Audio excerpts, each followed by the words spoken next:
Well, hello everybody. I had a request to do a Blender tutorial on actually there was a individual on the Blender Knowledge Base group on Facebook, and he had a puzzle scene, and he was trying to apply a texture image to the surface of the entire puzzle, and then he was going to move the pieces around, and I suggested that he make the entire puzzle as one mesh, and then use hooks to do the puzzle pieces. So I'm going to do a quick tutorial. I'm going to make a really cheesy puzzle here. Bear with me. I'm just going to use square puzzle pieces. I'm going to make these thinner, about so, for a puzzle. Then we'll switch to top view. Make sure you are in ortho, not perspective, so you can just toggle that by hitting 5 on your numpad. I'm going to switch to wireframe, and then I'm selecting the entire cube here with A, and I'm going to duplicate the entire cube, and holding down Ctrl to constrain this to the grid.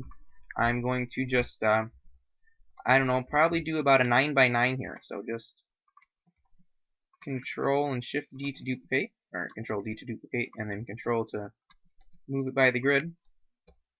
Okay, so now we have, if we toggle out of edit mode, put this back into perspective, it looks like just a plane, but we do have go to face select here. We have faces between every one of these. So if we select a single face and then hit Ctrl plus with numpad, we will select just this one piece. So that's one puzzle piece. So basically then we'll just switch to top view. Again, flip it to ortho just because it looks a little nicer. Go into edit mode, select all faces, and then we just want to unwrap, project from view will do. And basically what that's going to do for us, we jump over to UV editing, we just now have the top view of the mesh right here in the UV editor. And I'm just going to open an image. Don't know what I'll use. This looks like a good image. I know it's kind of cheesy to use, but we'll just scale that up. I know this is not going to be scaled correctly because this is a square puzzle, so I should use a square image in the background. I think actually we can fix that if we project from view again. Yep, we'll make it square now. And then just scale it to the size I want. And then if we want to preview that, Alt-Z, I believe it is. Well, there we go. And we have the puzzle with the mesh, or the picture on the mesh. I'll just jump back to default here. Toggle it to texture mode again, so we can see that now if we edit this, I can select face select here, and then Control plus to select that entire face, or that entire piece, and now I can move this around. So now what I want to do is I'll go back to top view, go to wireframe, and just click on this face, Control plus to select the entire mesh, or all, actually Control plus, it selects all adjoining faces or vertices or edges depending on what mode you're using. And then I just hit Control H and hook to new object. And now if I tab out of edit mode, I have an empty here that will control all of those vertices that were selected. So just jumping back into edit mode on the mesh, just make a hook for new object on all of these. I know it takes a little while to do this, but I'm fairly certain that using this method is probably a lot faster than individually unwrapping all of these pieces and then making sure it all lines up right. Okay, so they're all hooked up now. It just puts an empty in the center of each. Go back to texture mode. I can just select the empty now, pull my pieces around. I can select the mesh, and it doesn't move anything. You have to use the empties to select them. So basically, we could, pull out some puzzle pieces here. I could rotate a puzzle piece if I want. Put it like that. Just do a quick render. Yes, we do have to apply the texture yet to this material, or to the mesh rather. Just jump over here. Just new material. I'll leave it as default settings. Texture is going to be an image. I want to use my image, my picture there. Influence of color, mapping, we just need to set that to UV. And then when we render it, we will see our picture. Now, you will notice, because how it was unwrapped, the picture goes straight through. Chances are you're not going to want that. So what we should be able to do, and yes, I didn't experiment beforehand. What we should be able to do though is, just in face select mode, I am selecting all of the, looks like I may have got some of the top faces. I'm just going to come through and select all the edges and the bottoms on all of the mesh. The top faces are not selected. I know it might be a little tough to tell, but they're the little black dots there that aren't selected. And then I'm actually going to make a new material here. There we go, new material.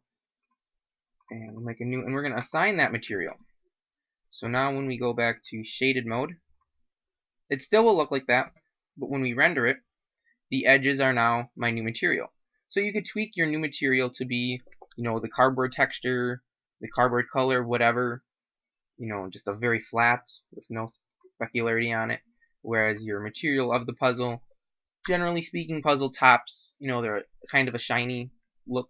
So you might want to, do that. But yes, basically, just putting a hook on each puzzle piece. Then I can just go to top view in ortho. Unfortunately, you can't see the empties because they're just, a straight line there, so they're kind of tough to see in top view. So if you do Ctrl Alt Q, you can split to the quad view, and then you can select from your camera view, and then you can grab your pieces in top view and say, yeah, I want to move this one over here and rotate it a little bit. And oh, well, this piece is now connecting on that one, and in real life pieces can't be through each other, and let's pull that one out of space a little bit, so there's that human error in there. Of course, I realize if you had a more more detailed puzzle rather than squares, you couldn't have that amount of human error, and but for this instance we can do that. I'm just gonna move the light over here to the edge, maybe reposition my camera a little bit, and yeah, let's just do a final render here. So there you go. Pretty much real simple. Just do the hooks on each of these squares, and then using the hooks you can do anything with hooks. You can scale, and you can scale on individual axes. You can rotate. You can grab and move and manipulate. You can insert all your keyframes. You can move layers. That doesn't work. So you can't move layers. But yeah, anything else you can do. And if you really did need to move a piece to another layer, you can't. But you can just move it behind the camera where you won't see it. And then yeah, again, if you want to make any changes, just select your mesh and tab, and all the pieces jump right back together. So you could say you noticed you had some, when you assigned your new material, you missed some pieces.